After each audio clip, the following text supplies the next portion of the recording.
it's happening in New York, New Jersey, or Long Island, hear about it with Joe Piscopo. Mornings, 6 to 10 on AM 970. The Answer.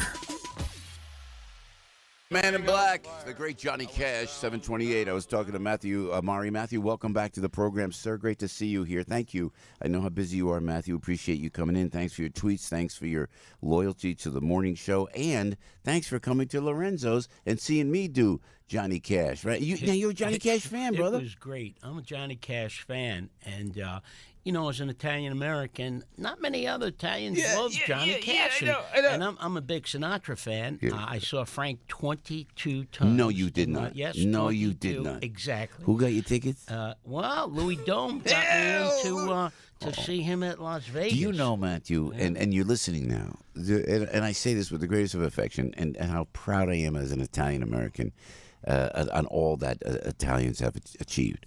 But Louis, talk about gangsters. He was the nicest gangster you would ever want to meet, and the most legendary gangster of all time. I can't believe we're spending this much time talking about Louis Dome. And he had a great restaurant called Separate Tables, which I frequented quite often as a young man. It was just a great restaurant. That was Louis? That was Louis? 25th Street and 3rd Avenue. It was wow. long gone. Wow. But always sat with his back to the wall, like they said. You ever notice that? Yes, he always did. Yes.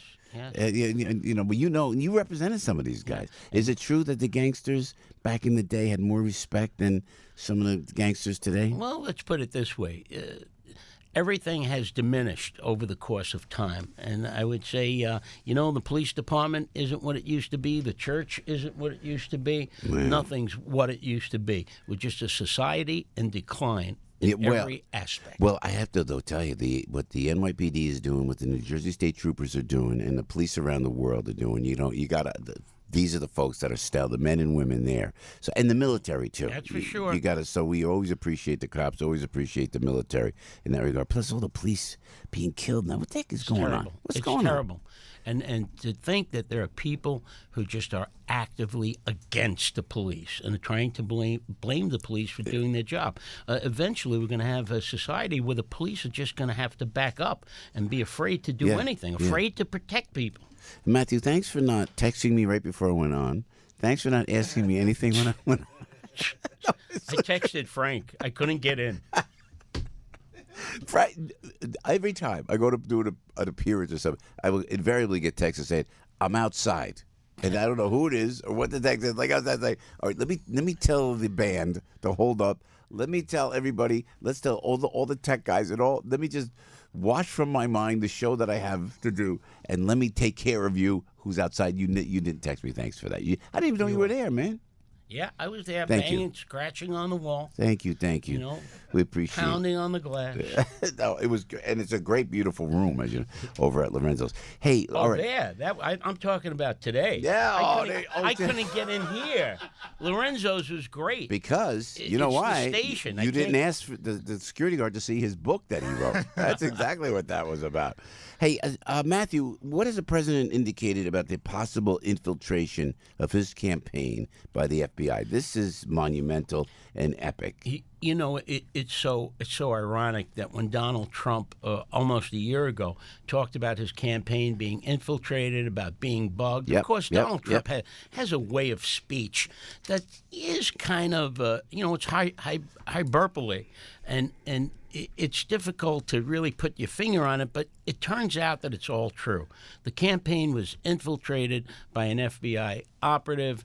They got wiretaps on Trump's staff, a political candidate. That's never happened before, or at least we haven't heard about it happening before. Things that are going on now, and what the FBI did to politicize themselves is just incredible, and it comes from a culture of arrogance. I could tell you, as a criminal defense lawyer for 41 years, we talked a little about organized crime. I handle those cases for decades. The FBI and the Justice Department has been getting away with murder. No one cares what they do. No one cares how they break the law, how they manipulate everything. And now it's come home to roost because you have a presidential candidate, a president-elect, and actually a sitting president of the United States at war with the FBI and justice forces.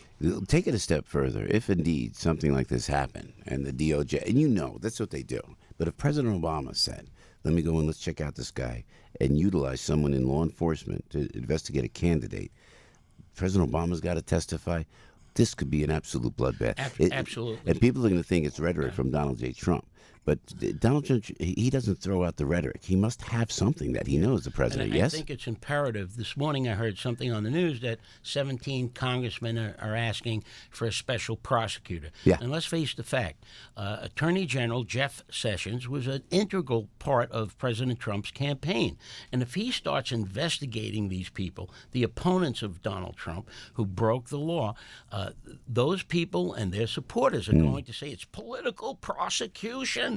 How could they do this? This has to stop. So it's imperative that in order for these people, the anti-Trump crowd, the anti-Trump movement that's been trying to take him down, not since the first day of his presidency, but before that, they were urging the electors in the Electoral College not to vote for him. They were urging the people who were pledged to him at the Republican convention not to vote for him. I've never seen or heard of anything like this in American history.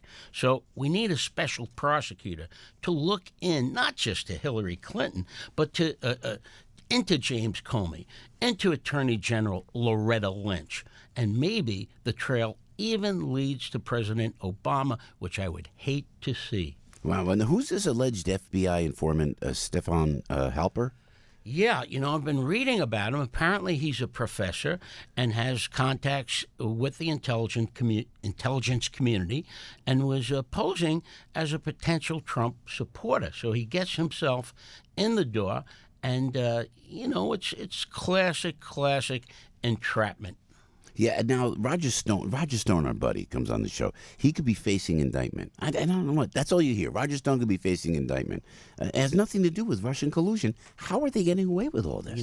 Roger's going to be on my program Thursday, barring the unforeseen, and I saw him on Meet the Press, which used to be one of my favorite shows, and now I just tune in so that I can tweet against them. I mean, Chuck Todd is engaged in a process of trying to take down the president, and he doesn't try to hide it. But Roger Stone said quite directly, if you want to look into all of my businesses, maybe you can indict me. Remember, a prosecutor can indict a ham sandwich. Yeah, and that's literally true.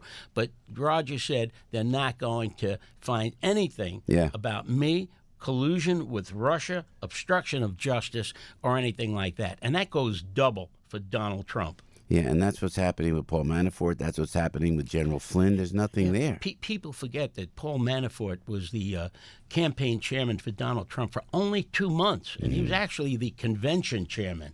He was there to see to it that there wasn't a rebellion at the convention. And the special prosecutor comes up with charges that precede Donald Trump even knowing Paul Manafort and having nothing to do with the campaign. Just common charges that have no place on the agenda of the special prosecutor. Matthew Maury getting into it, and I'm thinking, just before we let you go, Matthew, I wonder, see, the president sends out these, look, I'm gonna do this with the DOJ and that with the DOJ because he's not going down. It's just not in his chemical makeup to go down. I don't say this in a pro-Trump way. I'm just telling you, as the individual, that too. He's a fighter. Yeah, he's not. That's why people elected him. But do you think that maybe the other side will just, September 1st, as Rudy said, okay, we have nothing, and they walk away because of this? No way. They're not walking away. Really? They're going to do something. I don't know what. And prosecutors who engage in a special mission like this have a mission,